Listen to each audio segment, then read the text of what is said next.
The world for Lottie smelled of lye soap, steam, and the scorched iron scent of the flat press. Her days were measured in other people's dirt. The red dust of the high range caked on denim, the sweat stains in the collars of flannel shirts, the delicate lace of the late Mrs.'s things that the housekeeper insisted on washing separately, as if grief itself could be rinsed away. She was a ghost in the machine of Nate's sprawling ranch, a pair of chapped hands and an aching back, living in a small room off the laundry house that was always damp, no matter the season. She had arrived 2 years ago, an orphan with nowhere else to go, and had been given the work no one else wanted. It was a life, if one could call it that, a place to be, which was better than no place at all. From her small window she could see the corrals. That was her only solace.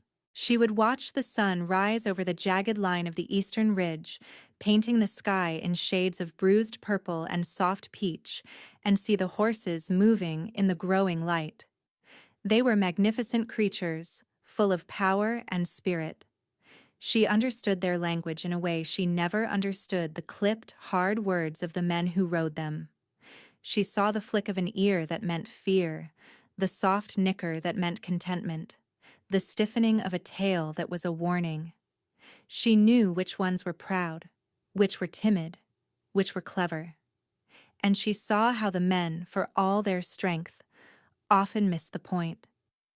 They spoke with rope and spur, with force and command, when a quiet word and a patient hand would have worked twice as well. Nate, the rancher, was a man carved from the same hard rock as the ridges that bordered his land.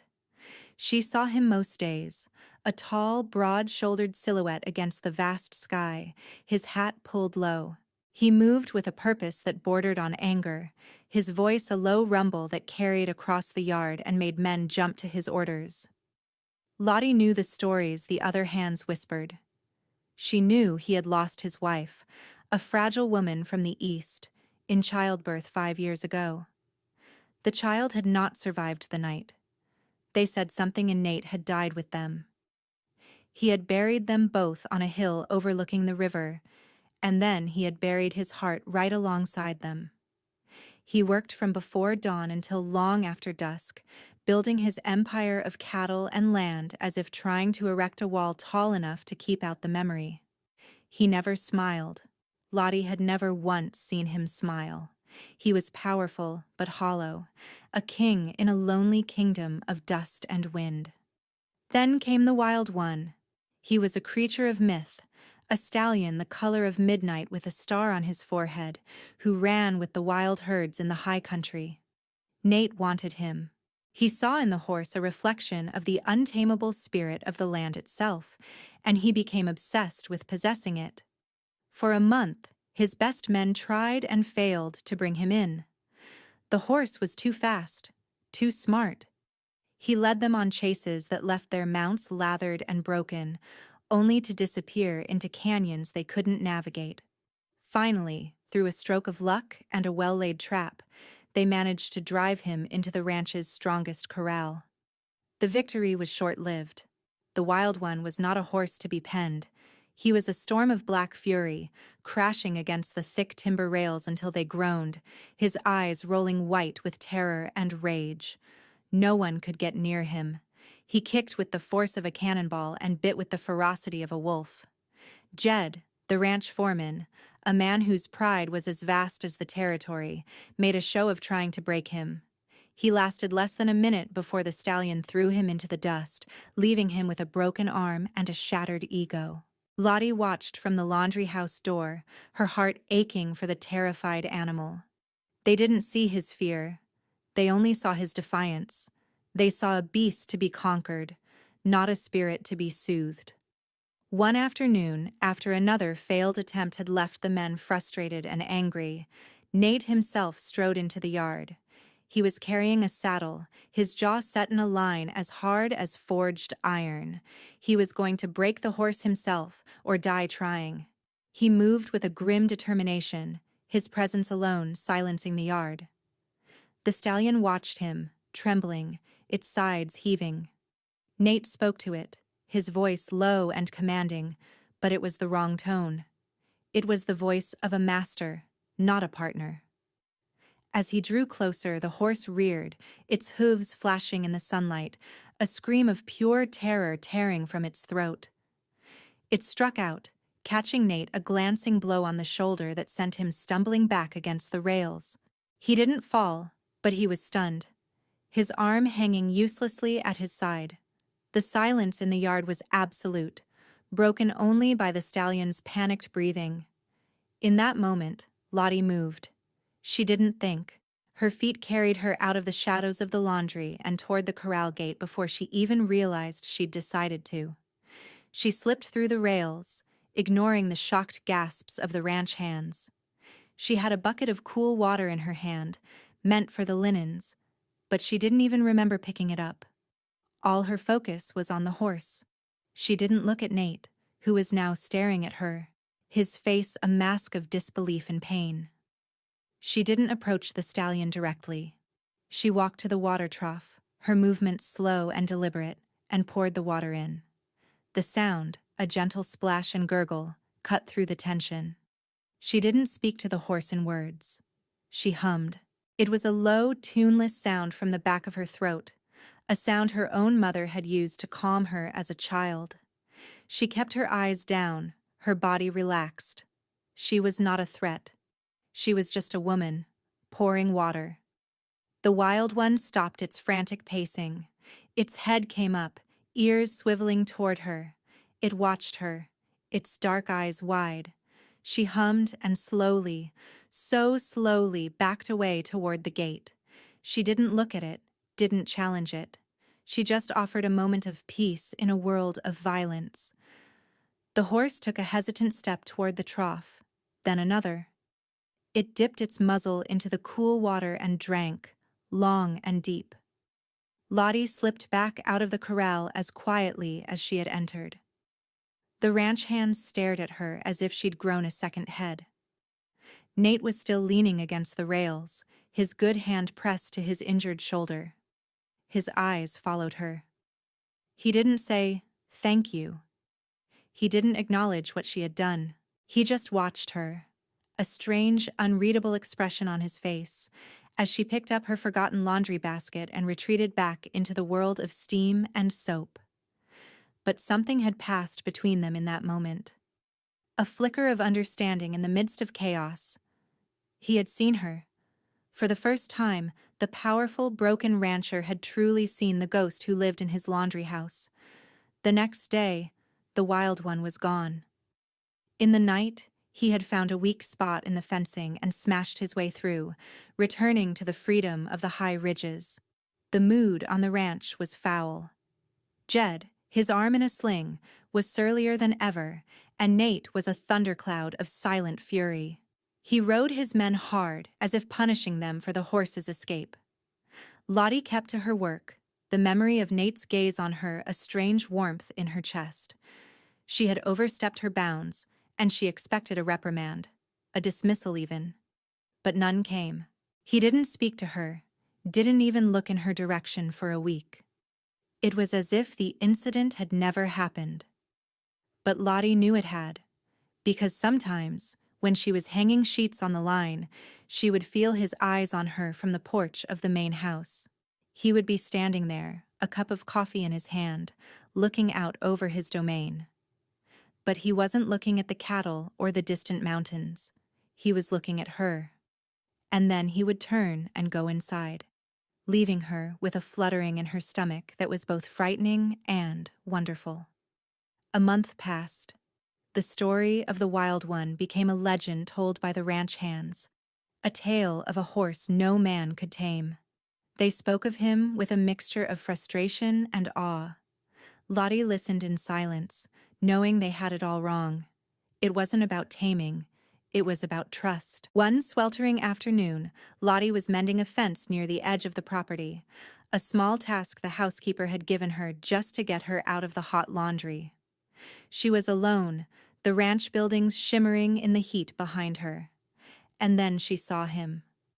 On the crest of the highest ridge, silhouetted against the brilliant blue sky, was the Wild One. He was magnificent, his black coat gleaming, his head high as he surveyed the world below. He was too far for anyone at the ranch to see, a tiny speck of defiance. But Lottie saw him, and she knew what she had to do. It was a foolish impulse, a dangerous one. But she couldn't ignore the pull, the feeling that this was a conversation left unfinished. She didn't take a saddle. She went to the small pasture where the old, gentle mare, Daisy, was kept. She slipped a bridle over the mare's head and coiled a single length of soft rope, her lariat, over her shoulder. Bareback, she urged Daisy into a slow canter, away from the ranch and toward the high country. She didn't know that Nate, from his office window, had seen the lone figure on the ridge through his spyglass. He had felt the old obsession stir, and then he saw a second, smaller figure leave the ranch and head toward it. He focused the glass and his breath caught in his throat. It was the laundry girl, Lottie. He thought she was a fool, riding into danger. He was about to yell for his men to ride after her and bring her back before she got herself killed. But something stayed his hand, the memory of her in the corral, calm and quiet, facing down a storm of fury. He waited. He watched. Lottie didn't push Daisy hard. She let the mare find her own way up the winding game trails, the air growing thinner and cooler as they climbed. The scent of pine and sage filled her senses. When she reached the high meadow below the final ridge, she stopped. The Wild One was still there, watching her approach. He was wary, his body tense. Any other rider he would have bolted, but he seemed to recognize the small, unassuming figure on the old mare. Lottie slid off Daisy's back. She let the mare graze, her reins trailing on the ground. She didn't look directly at the stallion. Instead, she sat on a sun-warmed rock and began to talk. Her voice was low and soft, a murmur that the wind carried up the slope. She didn't talk about ropes or corrals. She talked about the sky, about the taste of wild berries, about the ache in her back at the end of a long day. She spoke of loneliness. From a half-mile away, through the powerful lens of his spyglass, Nate watched, mesmerized. He couldn't hear her words, but he could see the scene unfolding like a pantomime of impossible grace. He saw her quiet stillness. He saw the wild horse, a creature that had fought off a dozen of his best men, relax its posture. The stallion lowered its head, its ears soft, listening. His entire ranch was built on the principle of control, of bending the world to his will. What he was witnessing was something else entirely. It was a kind of magic he didn't believe in, happening right before his eyes. Lottie slowly got to her feet. She held the coiled rope in one hand, but she made no move to swing it. She began to walk, not towards the horse, but in a wide, slow circle, closing the distance between them by inches with each pass. The stallion watched her, his nostrils flaring as he tasted her scent on the air. He didn't move. He stood as if rooted to the earth, captivated. She kept talking, her voice a steady, soothing rhythm. When she was finally within 20 feet, she stopped. She held out a hand, palm open, an offering, not of food, but of intent. The horse took a step toward her, then another. It stretched out its powerful neck and sniffed her fingers, its breath warm on her skin. She did not flinch. She did not move. Then, in one fluid motion, a movement so smooth and natural it was like pouring water, she brought the rope up. It wasn't a throw born of speed or power. It was a gentle flick of the wrist. The single loop sailed through the air, perfect and wide, and settled over the stallion's head onto his neck as softly as a falling leaf. The horse stiffened, its muscles bunched, ready to fight, to pull back against the sudden confinement. Any other horse would have panicked, but Lottie didn't pull. She let the rope hang slack, her hand light on the end. She just stood there, humming that same low, comforting tune. The stallion looked at her, and in its deep eyes, she saw the fight drain away, replaced by a questioning calm. It took a step toward her, lowering its head in submission. Or not submission, in agreement. Nate lowered the spyglass, his hand trembling slightly. He had seen men rope horses 1,000 times. It was an act of violence, of capture. What he had just witnessed was an invitation, accepted. She had done it. She had caught the wild one on the ridge, and she'd done it with a single loop. He felt a crack in the wall he had built around his heart, a fissure through which a strange and unfamiliar light was beginning to shine. He watched as she gently led the most dangerous horse in the territory down from the ridge, as if they were old friends out for a stroll. And in that moment, Nate knew that nothing on his ranch would ever be the same again. When Lottie led the wild one into the main yard, the silence was deafening. The ranch hands stopped their work, their mouths agape. Jed, the foreman, stared, his one good hand clenched into a fist, his face a thunderous mask of disbelief and rage. Lottie didn't look at any of them. She led the stallion to a corral, slipped the rope from his neck, and gave him a fond pat before securing the gate. The horse didn't fight. It stood quietly, watching her go. She was halfway back to the laundry house, her heart pounding with the delayed realization of what she had just done, when Nate's voice stopped her. Lottie. It was the first time she had ever heard him say her name. It sounded strange in his low, rough voice, like a word he was trying out for the first time. She turned to face him. He had come down from the main house and was standing in the middle of the yard, the late afternoon sun at his back. "The laundry can wait," he said, his voice flat, betraying none of the emotion she knew he must be feeling. "From now on, you work in the stables. That horse, he's your responsibility." He didn't wait for an answer. He turned and walked back to the house, his stride as purposeful as ever. But Lottie saw the way his shoulders were set, the slight hesitation in his step. He was a man whose world had been turned upside down. Jed was furious. "You're putting a laundry girl in charge of that devil horse?" He spat, confronting Nate on the porch.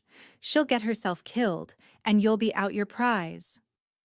"She did what you and 10 other men couldn't, Jed," Nate replied, his voice dangerously quiet. "She's in the stables. That's the end of it." The foreman stalked away, muttering under his breath, and the look he shot Lottie was pure venom. She had not made a friend, but she had earned a place. The stables became her sanctuary. The scent of hay and horsehide replaced the cloying smell of soap. She spent her days with the stallion, whom she named Ridge, in honor of where they had truly met. She didn't try to break him in the traditional sense. There were no saddles, no harsh bits, no attempts to force him into submission. She simply spent time with him, grooming him, talking to him, letting him grow accustomed to her presence. The other hands watched her with a mixture of suspicion and grudging respect. They didn't understand her methods, but they couldn't argue with the results. Ridge, the horse that had been a whirlwind of fury, became as calm as a mill pond whenever Lottie was near. Nate kept his distance, but she felt his presence everywhere. He would watch her from his office window. Sometimes, when she arrived at the stables before dawn, a tin mug of hot black coffee would be sitting on the fence post, still steaming. She knew it was from him. No one else on the ranch would show her such a kindness. They never spoke of it. It was a silent conversation, a gesture that said more than words ever could. One evening she was working late, mending a broken bridle by the light of a single lantern. The leather was old and stiff, and she was struggling to push the needle through. A shadow fell over her. She looked up to see Nate standing there. He didn't speak. He simply took the lantern from the hook and held it closer, his large, calloused hand steady, giving her better light to work by. They stayed that way for what felt like an eternity, surrounded by the quiet sounds of the stable, the soft sigh of a sleeping horse, the rustle of straw. The air between them was thick with unspoken feelings. Lottie could feel the heat radiating from his body, could smell the scent of leather and clean sweat that clung to him. Her fingers trembled slightly as she finished the last stitch. "Thank you, Mr. Nate," she whispered, her voice barely audible. "Nate," he corrected her, his voice a low rumble. "Just Nate." He hung the lantern back on its hook and walked away into the darkness without another word. Lottie leaned against the stable wall, her heart hammering against her ribs. He was a man of few words, but each one landed with the weight of a stone. Her bond with Ridge deepened. She started riding him bareback around the corral, her hands tangled in his mane. He moved beneath her with a power and grace that took her breath away. He was trusting her. One afternoon, Jed and a few of his cronies were watching, their faces sour. "That ain't real riding," Jed sneered, loud enough for her to hear. "Let's see how she does when there's real work to be done." The next day, a small group of cattle broke away from the main herd and got trapped in a rocky ravine. It was dangerous terrain, too treacherous for most horses. "Take Ridge," Nate said to her, his expression unreadable. It wasn't a suggestion, it was an order and a test. Jed smirked, certain she would fail. Lottie didn't hesitate. She put a simple bridle on Ridge, but still no saddle. She rode out with the men, her back straight, her chin high. When they reached the ravine, the other horses balked, their eyes rolling at the steep, unstable ground. Ridge, however, was fearless. With Lottie on his back, he moved with the sure-footedness of a mountain goat, picking his way down the treacherous path.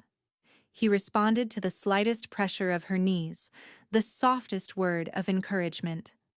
Together, they moved like a single being, cutting off the cattle and gently nudging them back toward the trail. The men could only watch in stunned silence.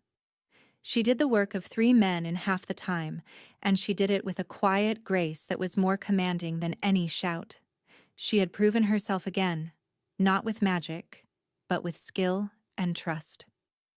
The coffee kept appearing at dawn. The silent moments became more frequent. One day, as she was currying Ridge, the horse shied at a snake slithering through the straw. He reared up, not in anger, but in surprise, knocking Lottie backward. Before she could hit the ground, a strong arm wrapped around her waist, catching her and pulling her flush against a hard chest. It was Nate. He had been standing by the stable door, watching. His heart was pounding against her back, a frantic, powerful rhythm. His other hand came up to steady her, his fingers splayed across her stomach. She could feel every line of his body pressed against hers. She tilted her head back and looked up at him. His face was closer than it had ever been, his gray eyes stormy with an emotion she couldn't name. It was more than concern. It was hunger. It was fear. For a long, breathless moment, the world stood still. He was going to kiss her. She knew it. She could see the decision warring in his eyes. His gaze dropped to her lips. She saw him swallow, saw the muscles in his jaw tighten. Then, as if touching fire, he released her abruptly and took a step back. He cleared his throat, his face hardening back into its familiar mask. "Be more careful," he growled, and then he turned on his heel and strode away, leaving her trembling and breathless, her skin tingling where he had touched her. He was fighting it. He was fighting the pull between them with everything he had, and Lottie didn't know if she should be terrified or thrilled that she was the one making him lose control. Jed saw the entire exchange from across the yard. He saw the way Nate had held her, the look on his face, and the resentment that had been simmering within him boiled over into pure hatred. She wasn't just a threat to his authority anymore. She was a threat to the order of his world. A laundry girl was stealing the respect of the men, the trust of the wildest horse he'd ever seen, and now, the attention of the boss. He decided it was time to put her back in her place, permanently. He started small. A whisper here, a rumor there. He told the other hands that she wasn't what she seemed. A woman with a way like that, with horses, he'd say, nursing a bottle of whiskey at the bunkhouse. It ain't natural. She's got to be a drifter, maybe a horse thief from up north. That's how she knows their tricks. The seeds of doubt were easy to plant in the minds of superstitious men. They started looking at her differently, their earlier respect curdling into suspicion. Lottie felt the shift immediately. The men who had started to nod a greeting now looked away when she passed. The quiet moments in the stable felt less like a sanctuary and more like isolation. She tried to ignore it, to focus on her work and on Ridge, who remained her one true friend. But the poison was spreading. Jed escalated his campaign. A prize mare, one of Nate's late wife's favorites, turned up lame one morning with a nasty gash on her leg. Jed was the one who found her. He made a great show of examining the wound. "Looks like she got tangled in a wire fence," he announced to the gathered hands. "Funny thing is, the gate to her paddock was left open, and I found this right beside it." He held up a small tortoiseshell hairpin. Lottie's heart dropped. It was hers. She had lost it a few days ago. He strode across the yard to where she was standing, frozen in horror. He held the pin out for all to see. "Looks like your stablemaster got careless, boss," Jed said, his voice dripping with false concern as he looked at Nate. Or maybe it wasn't carelessness at all. The implication hung in the air, thick and ugly. Nate's face was unreadable, his eyes like chips of flint. He looked from Jed to Lottie, his gaze lingering on her pale, shocked face. She wanted to scream that it was a lie, that Jed had planted it, but the words wouldn't come. She could see the doubt flickering in the faces of the men around her. She was an outsider, an orphan with no history. He was the foreman, a man they had known for years. This was the moment. The public confrontation. Jed had forced Nate's hand. He had to choose. His foreman, the established order of his ranch, or the strange, quiet woman who had slipped past his defenses. Lottie watched Nate's face, her entire future hanging on his next words. She saw him struggle, saw the muscle in his jaw work as he ground his teeth. His past had taught him that trust led to pain, that opening his heart led to loss. The old, cold habits were strong. "Lottie," he said finally, his voice devoid of any warmth, "go to your room. Stay there until I sort this out." The words were like a physical blow. He hadn't defended her. He hadn't even asked for her side of the story. He had dismissed her, sent her away like a child, in front of everyone. Jed smirked, a look of triumph on his face. The other men shuffled their feet, refusing to meet her eyes. In that moment, Lottie felt the last of her hope crumble. He had seen her, yes, but when it mattered, he had chosen to look away. He had chosen his ranch, his reputation, his foreman. He had chosen the wall around his heart over the woman who was trying to tear it down. The walk from the yard to her small room off the laundry house was the longest of her life. Every step was a fresh wave of humiliation. She closed the door behind her and leaned against it, the shaking finally starting in her hands and knees. It wasn't just the false accusation that hurt. It was his doubt. The one person she had started to believe in, the one person whose quiet approval had become the sun in her sky, had just let her fall. She looked around the small, damp room that had been her whole world for 2 years. It was a prison cell, she realized, a place of waiting. She had been waiting for her life to start, and for a few brief, wonderful weeks, she thought it finally had. Now she knew the truth. She was, and always would be, the laundry girl. An outsider. Disposable. There was no sorting this out. Jed had won. Even if Nate eventually cleared her name, the poison would remain. The trust was broken, not just with the men, but with him. She couldn't stay here, waiting for his judgment. She couldn't bear to see the doubt in his eyes again. Her pride, The one thing they couldn't take from her, wouldn't allow it. She didn't own much. A change of clothes, a worn-out book of poems, the tortoise-shell comb that was now missing a pin. She wrapped them in a small bundle. She would leave before dawn. She wouldn't even say goodbye to Ridge. That would hurt too much. She would just slip away, back into the nothingness from which she had come. It was better this way. She was leaving to save him the trouble of firing her, and to save herself the final crushing humiliation of his verdict. As she sat on her lumpy mattress, waiting for the moon to rise, she finally allowed the tears to fall. Silent tears for the home she had almost found, and for the man who was too broken to claim her. The lowest point had come, and it was a cold, dark place of absolute loneliness. Night fell over the ranch, but it brought no peace. Lottie sat in the dark, her small bundle at her feet, listening to the sounds of the bunkhouse fade as the men went to sleep. Out in the yard, a different kind of storm was brewing. Jed, flush with his victory, had broken out a bottle of whiskey and was celebrating with his closest cronies. Their laughter was loud and cruel, echoing in the still night air. As the whiskey took hold, Jed's triumph curdled into drunken rage. It wasn't enough that he had disgraced Lottie. He needed to erase her influence completely. He needed to prove that her way with Ridge was nothing but a fluke, a woman's trick. He was going to break that horse, the way a real man would. He was going to put a saddle on it and ride it until it submitted, proving once and for all that force was the only language a creature like that understood. Lottie heard the commotion first. A splintering crash of wood, followed by the terrified scream of a horse. It was Ridge. She flew to her window, her heart seizing with dread. In the moonlight, she saw a terrible scene. Jed and two other men had cornered Ridge in a small breaking pen. The stallion was panicked, crashing against the rails, his eyes wild with fear.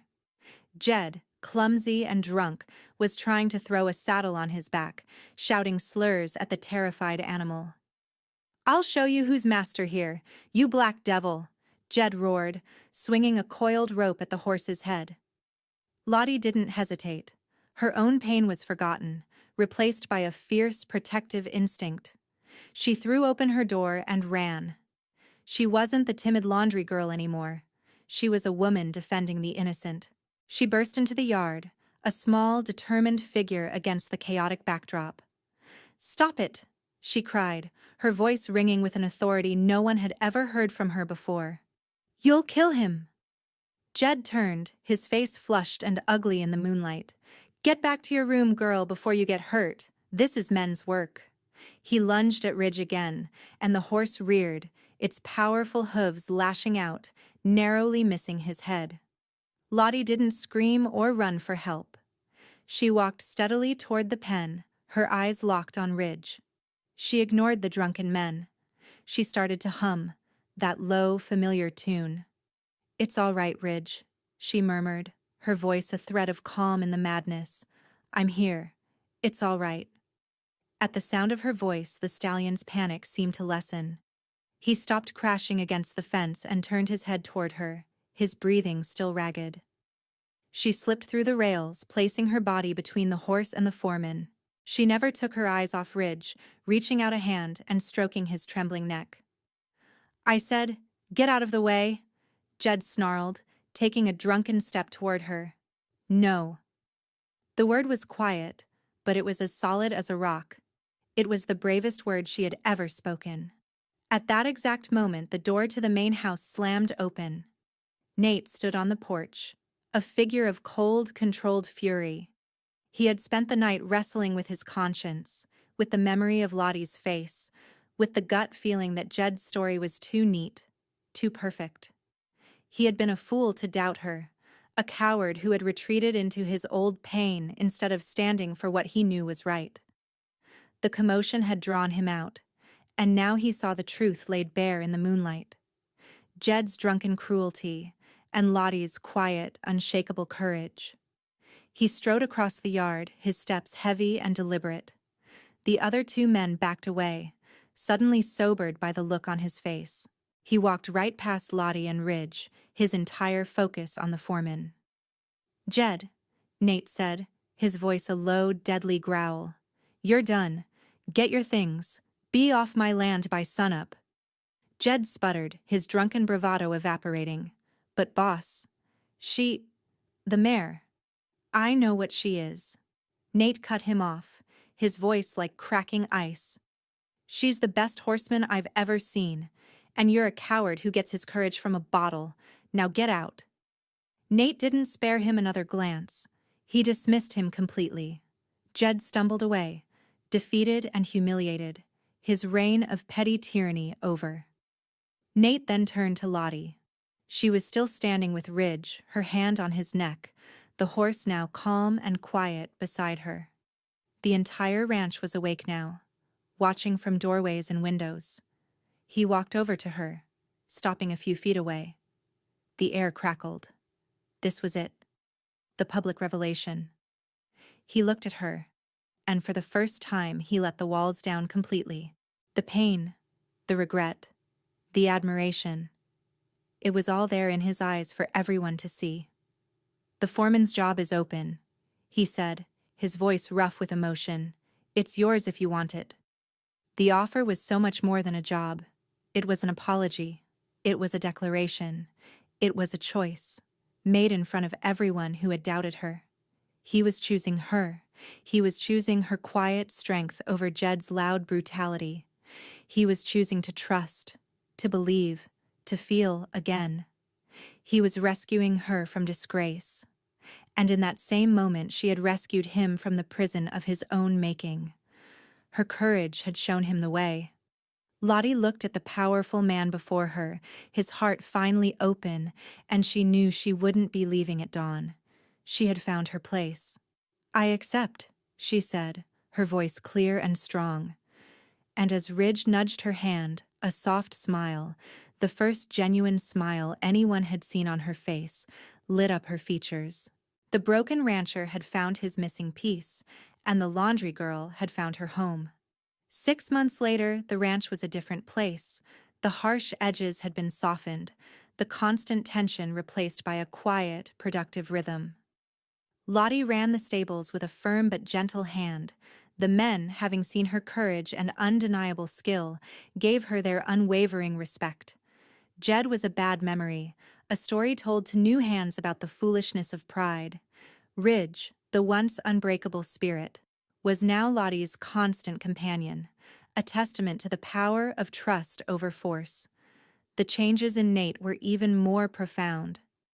The hardness in his eyes had melted away, replaced by a warmth that Lottie had come to cherish. He still worked as hard as ever, but the frantic, desperate energy was gone. He took time to watch the sunsets now. He even laughed sometimes, a deep, rumbling sound that startled the men at first, but which they soon came to welcome. She had not just healed his ranch. She had healed him. She had pulled him from the wreckage of his grief and taught him how to live again. Their love story was not one of grand declarations or flowery speeches. It was a romance built in the quiet spaces between words. It was in the way he brought her coffee every single morning without fail. It was in the way she saved him a plate of supper when he worked late, keeping it warm by the hearth. It was in the shared silences on the porch at the end of the day, watching the horses graze in the twilight, a comfortable peace settling between them that was more intimate than any touch. One crisp autumn evening, Lottie was on the porch of the main house, where she now spent most of her evenings. She was wrapping a poultice of herbs for a horse that had pulled a muscle. She heard Nate's familiar footsteps behind her. He didn't speak, but a moment later he was nailing something to the wall beside the door. It was a small, beautifully crafted shelf, made of smooth sanded pine. "For your herbs," he said simply, testing its sturdiness with his hand. "So they have a proper place." Lottie looked at the shelf and then at him. It was such a small thing, a few pieces of wood, but it was everything. It was a permanent gesture. It was a promise. It was him saying, "This is your home now. You belong here." Her throat grew thick with emotion. "No one has ever built anything for me before," she said, her voice a soft whisper. Nate turned to face her, his expression serious. He reached out and gently took her hands in his. Her fingers were stained with herbs, his were calloused and strong. "I plan on building a whole life for you, Lottie," he said, his voice low and certain. "If you'll let me." It wasn't a question shouted from the rooftops. It was a truth spoken in the quiet of a shared evening. She didn't need to answer with words.